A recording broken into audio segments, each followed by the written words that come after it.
Hi guys. कैसे हैं आप लोग। आई होप आप सभी अच्छे होंगे गाइस। सो गाइस, हम लोग जो बुक कवर कर रहे थे यानी कि जो क्वेश्चन आंसर हम लोग कंप्लीट कर रहे थे BEGC 132 का था। सो गाइस, उसमें हम लोगों ने 3 वीडियो कवर किया है जिसमें हम लोगों ने 30 क्वेश्चन ऑलमोस्ट कंप्लीट कर लिए हैं। ये हमारा इस बुक का फोर्थ वीडियो है और इसमें हम लोग 10 क्वेश्चन को डिस्कस करेंगे और उसके क्वेश्चन और आंसर पे बात करेंगे गाइस।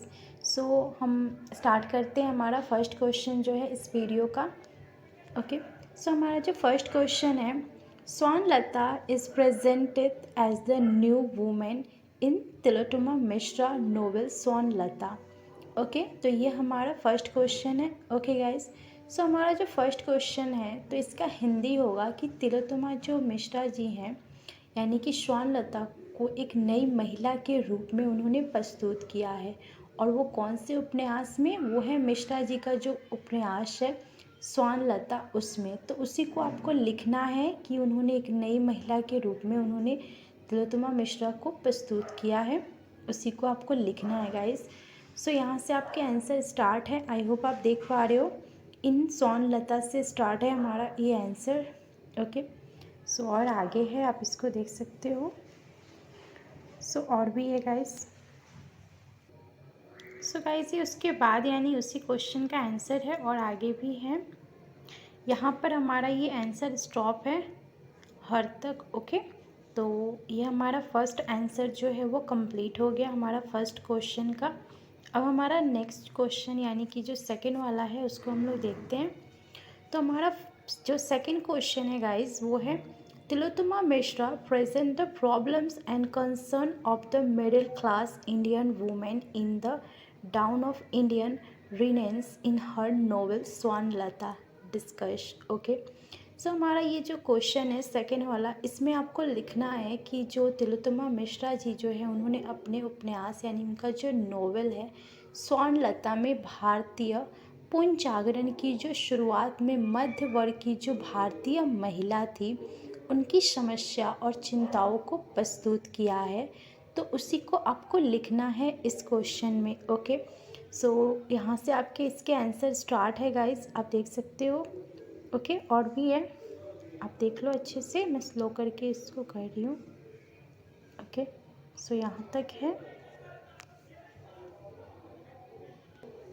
अब ये उसके बाद की लाइन्स है, आप इसको देख लो। इसी सेकंड क्वेश्चन का ही आंसर है। ओके, और आगे भी है।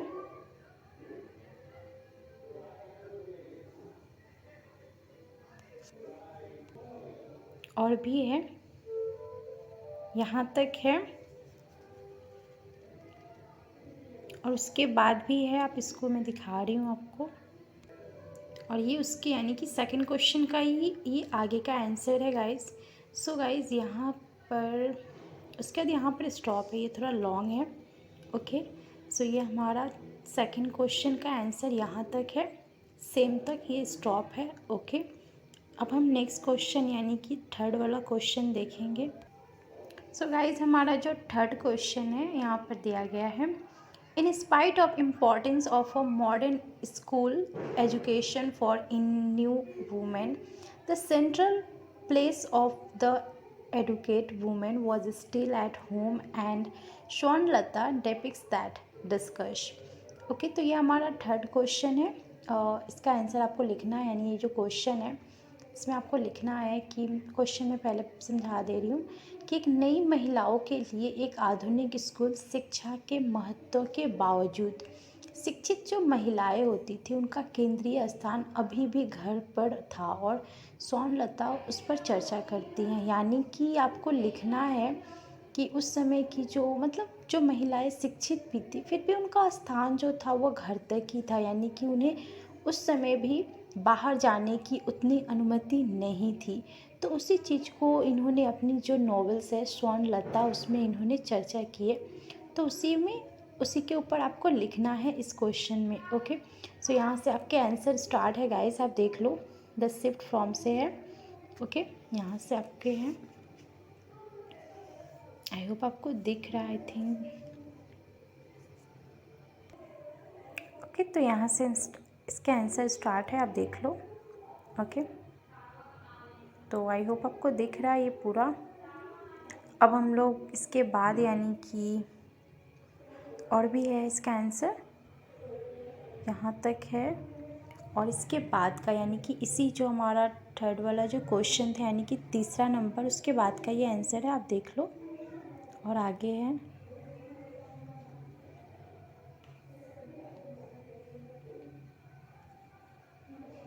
ओके। तो यहाँ पर ये क्वेश्चन स्टॉप है मॉडर्निटी तक। ओके, तो ये हमारा थर्ड क्वेश्चन का आंसर भी यहाँ पर कंप्लीट है गाइस। ओके, सो अब हम हमारा जो चौथा क्वेश्चन है यानी कि हमारा 4 नंबर जो क्वेश्चन है वो यहाँ पर है, आप देखो कि हमारा जो क्वेश्चन है, what does Zelliot okay Zelliot say about Dalit literature, यानी कि जेलियोट जो हैं उन्होंने दलित लिटरेचर के बारे में क्या कहा है, उसी को आपको लिखना है। ओके, तो ये भी एक इम्पॉर्टेंट क्वेश्चन है इस बुक का। तो आप देख लो, यहाँ से इसका आंसर स्टार्ट है गाइस। आई होप आपको दिख रहा है। तो यहाँ पर ये स्टॉप है। ओके, यानी कि उतना लॉन्ग नहीं है ये आंसर, तो जो मैंने टिक किया है वहीं तक ये स्टॉप है। अब हम लोग नेक्स्ट क्वेश्चन देखते हैं।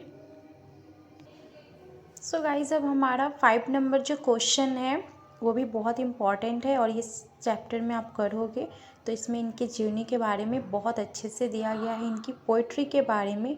तो आप इसको ईजिली कर सकते हो अगर उस चैप्टर को आप अच्छे से पढ़ोगे तो। जैसे कि बुले शाह जी के बारे में है। ओके, तो Bulleh Shah found God not only in himself but also in every one, it is his poem to explain. तो बुले शाह जो है वो बहुत ही एक प्रसिद्ध कवि हैं। ओके, तो इन्हीं के ऊपर आपको लिखना है कि बुले शाह जी ने अपने जो मतलब उन्होंने लिखा है कि अपने आज में बलि सभी को ईश्वर को पाया है। इसे समझाने के लिए उनकी कविता यानी कि उन्होंने अपनी जो माने उनकी जो राय थी ना गॉड के ऊपर यानी भगवान के ऊपर, तो थोड़ी सी अलग थी। तो उन्हीं को उन्होंने समझाया है। उनकी जो कविता है द सिटीज़, जो उनकी पोएम है, ठीक है, तो उस पोएम में उन्होंने समझाया है और लिखा है ईश्वर के बारे में और अपने यानी कि हिमसेल्फ के उनके बारे में। ओके, तो उसी को आपको लिखना है कि बुले शाह ने ना केवल अपने आप में बलि मतलब खुद के अंदर ही ईश्वर नहीं है, वो सभी के अंदर ईश्वर है। तो उसी को उन्होंने अपनी कविता में एक्सप्लेन किया है, तो उसी को आपको लिखना है। तो यहाँ पर उनकी कविता दी गई है, आप इसको देख सकते हो, ये उनकी पोएम है। ओके, और आगे है उनका यहाँ से है, उसके बाद उसी क्वेश्चन का आंसर। ओके, और आगे भी है। यहाँ पर ये क्वेश्चन हमारा स्टॉप है। ओके, आप देख सकते हो यहाँ पर। सो आप पोएम भी अगर याद कर सकते हो तो बेटर है, अदरवाइज़ अगर नहीं कर सकते हो तो आप इसको एक्सप्लेन कर सकते हो। जैसे कि यहाँ पर कुछ कुछ लाइन दी गई है उनकी पोएम, कुछ नहीं पूरी लाइन दी गई है, और उसके बाद यहाँ पर एक्सप्लेन किया गया है, तो उसी को आपको लिखना है। ओके गाइज, सो यहाँ पर ये स्टॉप है। अब हम अपना नेक्स्ट क्वेश्चन यानी कि हमारा जो 6 नंबर क्वेश्चन है उसको हम लोग देखते हैं। So Bulleh Shah's poetry advocate the preeminence of truth, love and compassion over religious scholarship, external formality and blind faith discuss. तो इसमें आपको लिखना है कि बुले शाह जी जो थे सो उन्होंने अपनी धार्मिक विद्वता पर सत प्रेम और करुणा की शिष्ट की वकालत करती है, और बाहरी औपचारिकता को अंधविश्वास पर उन्होंने चर्चा की है। ठीक है, यानी कि उनके हिसाब से ट्रुथ क्या है, लव क्या है, सत्य क्या है, इन सभी चीज़ों को उन्होंने समझाया है, और अंधविश्वास क्या है उसको भी उन्होंने बताया है। तो ये भी उनकी पोइट्री के थ्रू ही बताई गई है, आप इसको देख सकते हो। तो यहाँ से इसके आंसर स्टार्ट है बुले शाह पोइट्री से। ओके, और भी है। सो गाइज़, ये उसके बाद की लाइन है उसी क्वेश्चन यानी कि 6 नंबर हम लोग जो क्वेश्चन अभी पढ़े आंसर, उसका ही आंसर अभी और आगे का है, आप देख लो यहाँ पर। ओके, सो यहाँ पर ये क्वेश्चन का आंसर स्टॉप है बुले शाह तक। ओके, तो ये हमारा सेकंड हमारा जो 6 नंबर क्वेश्चन है वो भी कंप्लीट हो गया। अब हमारा जो नेक्स्ट क्वेश्चन यानी कि हमारा जो 7 नंबर क्वेश्चन है उसको हम लोग रीड कर लेते हैं। Right A note on Bulleh Shah as one of the great Sufi poet. तो बुले शाह की आप अगर उनकी पोइट्री या फिर उनके बारे में आप पढ़ोगे तो एक बहुत ही फेमस सूफी पोइट थे। ओके, तो उन्हीं को आपको लिखना है कि राइट, मतलब एक शॉर्ट नोट, आपको एक नोट लिखना है कि बुले शाह जो थे वो एक ग्रेट सूफी पोइट थे इंडिया के। तो उसी को आपको लिखना है कि वो एक सूफी पोइट के रूप में किस तरह से इंडिया के एक बहुत ही ग्रेट थे पोइट थे। तो उसी को आपको लिखना है गाइस। तो यहाँ से आपके आंसर स्टार्ट है। ओके, सो यहाँ पर दिया गया है, आप देख लो। और ये उसी क्वेश्चन का आंसर और आगे का है जो हम लोगों ने अभी क्वेश्चन रीड किया गाइस। यहाँ पर ये स्टॉप है, मैंने टिक किया है, वहीं तक इस क्वेश्चन का जो एंड हो गया है। अब हमारा जो नेक्स्ट क्वेश्चन है यानी कि 8 नंबर जो क्वेश्चन है उसको हम लोग देखते हैं। How does Bulleh Shah describe his relationship with God? Right down the imagery he use for descriptions. Okay, so इस क्वेश्चन में आपको लिखना है कि बुले शाह ने भगवान के साथ अपने रिश्ते का वर्णन कैसे किया है या कैसे करते हैं। वर्णन के लिए उन्होंने किस इमेजरी का इस्तेमाल किया है, यानी किस काल्पनिकता का इस्तेमाल किया है, उसको आपको लिखना है इस क्वेश्चन में गाइस। सो गाइस, एक बात बोलना चाहूँगी कि आप बुले शाह को अच्छे से अगर मतलब उनकी जीवनी को, उनकी पोइट्री को आप अच्छे से अगर समझ लोगे तो बुले शाह से रिलेटेड जितने भी क्वेश्चन आएंगे आप उसको ईजीली कर सकते हो। सो आप फर्स्ट बुले शाह की अच्छी सी बायोग्राफी या उनकी जो भी जीवनी है उसको अच्छे से आप समझ लो, रीड कर लो।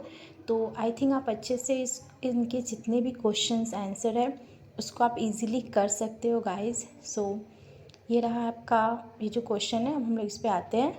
तो यहाँ से आपके आंसर स्टार्ट है, आप देख लो। यहाँ तक ये ज़्यादा लॉन्ग नहीं है, आप इसको लॉन्ग भी कर सकते हो, बट बुक में जो दिया है मैं यहीं तक दिया गया है, तो आप इसको देख लो। यहाँ पर स्टॉप है ये क्वेश्चन का आंसर। सो गाइज़, हम लोगों ने 8 क्वेश्चन कंप्लीट किया, यानी कि 8 क्वेश्चन हम लोगों ने कंप्लीट कर लिया। अब हमारा अगला क्वेश्चन देखते हैं। तो गाइज़, हमारा जो नेक्स्ट क्वेश्चन यानी कि 9 नंबर क्वेश्चन हम लोग देखते हैं। अक्का महादेवी से रिलेटेड क्वेश्चन है। तो अक्का महादेवी को भी अच्छे से इस सिलेबस में इम्पॉर्टेंट उनका भी लेसन है, तो आप उसको भी रीड कर लोगे तो आपके लिए बेस्ट होगा और आपको समझने में भी इजी होगा। आप उनकी जीवनी को या फिर उनकी भी पोइट्री को आप इजीली लिख सकते हो। सो फर्स्ट आप अगर जितने भी जो इम्पॉर्टेंस आपको लगते हैं उसके आप जीवनी को अच्छे से समझ लो तो, और उनके नोट्स भी बना लो तो आपको इजी होगा। उनके क्वेश्चन अगर आएंगे तो आप उसको इजीली कर सकते हो। So now we are come to this point. तो हमारा जो क्वेश्चन है यानी कि 9 number, Akka Mahadevi bro symbol and metaphor from the material plane to the articulate her transactions frustrations discuss. So ये हमारा जो क्वेश्चन है यानी कि इसमें आपको लिखना है कि अक्का महादेवी जी जो थी वो एक ग्रेट पोएट भी थी, ठीक है। तो अपनी पारलौकिक धारणा को स्पष्ट करने के लिए भौतिक तल से प्रतिक्रिया और रूपों को उन्होंने धारण किया।